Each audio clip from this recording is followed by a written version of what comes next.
welcome to the e-learning platform of BSIT's Mechanical Engineering Department. I am Viren Birdi and we are studying Mechanical Engineering Materials. This is Unit number 6, Heat Treatment Processes, carrying 14 marks in our syllabus. In today's video, you will be able to explain induction hardening. So, we are going to learn the last part of this chapter number 6, that is induction hardening. So let's get started. Induction hardening. आपण याच्या अगोदर flame hardening बघितलं होतं आणि flame हार्डनिंगमध्ये आपण फ्लेमनी तो surface harden करायचो.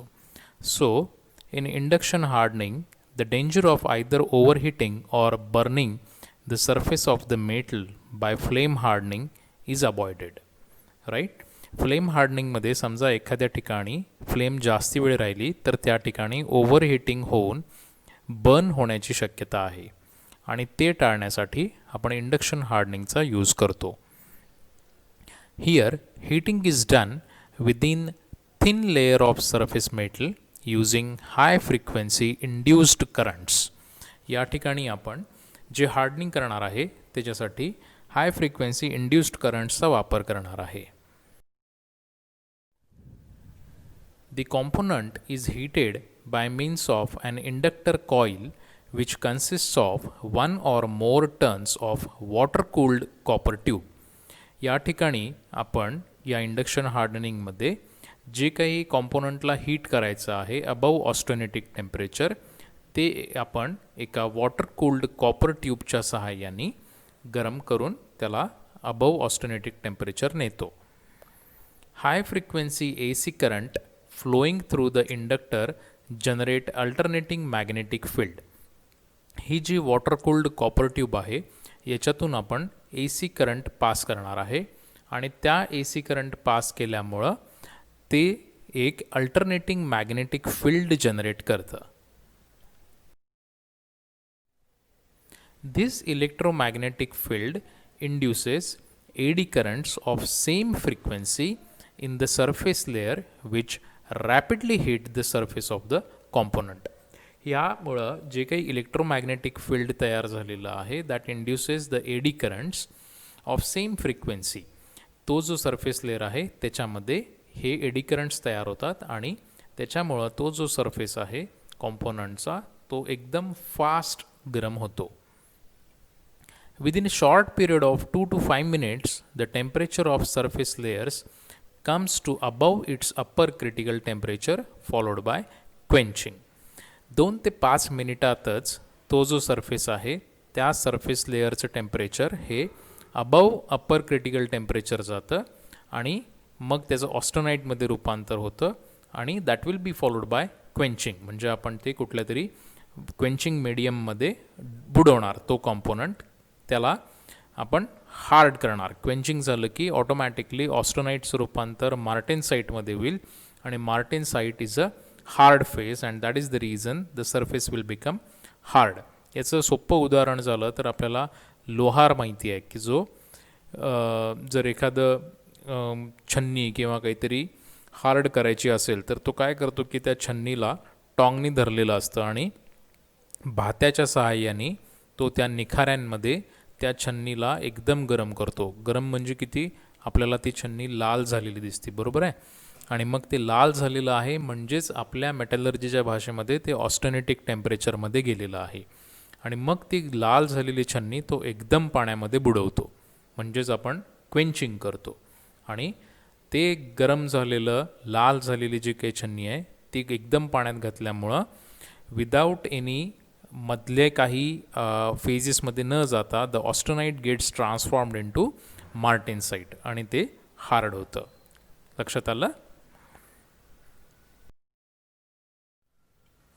Induction hardening is commonly followed by low temperature tempering at 160 to 200 degree Celsius. Induction hardening नंतर जनरली आपण लो टेम्परेचर टेम्परिंग करतो आणि लो टेम्परेचर टेम्परिंगची रेंज आपल्याला माहिती आहे. त्या रेंजमध्ये आपण त्याला लो टेम्परेचर टेम्परिंग करणार सो दॅट जे काही क्रॅक्स किंवा डिस्टॉर्शन झालेलं आहे ते निघून जावं किंवा ते सॉफ्ट व्हावं थोड्या प्रमाणामध्ये. Still, with carbon content from 0.4 to 0.5% are most suitable for induction hardening. Okay. The example for induction hardening are crankshafts, camshafts, gears, brake drums, etc. Let us see what are the advantages of induction hardening. Fast heating and no holding time leads to increase in production rates. अगदी 2 ते 5 मिनिटामध्ये त्याला आपण ऑस्टोनेटिक टेम्परेचरमध्ये घेऊन जाऊ शकत असल्यामुळं there is no holding time, कारण आपण त्याला इमिजिएटली क्वेंचिंग पण करतोय. त्यामुळं it is a fast process that increases the production rate. There is no scaling and decarburization. Then less distortion due to heating of only surface. We have easy control over the depth of hardening. त्याच्यामध्ये cleanliness आहे. There is cleanliness of work conditions. Irregular shaped parts are not suitable for induction hardening. ज्या कॉम्पोनंट्सचा shape हा irregular आहे, there is no symmetry as such, तर त्या ठिकाणी induction hardening करणं अवघड जातं किंवा आपण तिथे इंडक्शन हार्डनिंग करतच नाही. Because of high cost of induction hardening equipments, the process is not economical for small scale production. त्याची जी इक्विपमेंट्स आहेत त्याची कॉस्ट ही हाय असल्यामुळं स्मॉल स्केल प्रोडक्शन जर असेल तर त्या ठिकाणी induction hardening is not suitable. These are the disadvantages of induction hardening.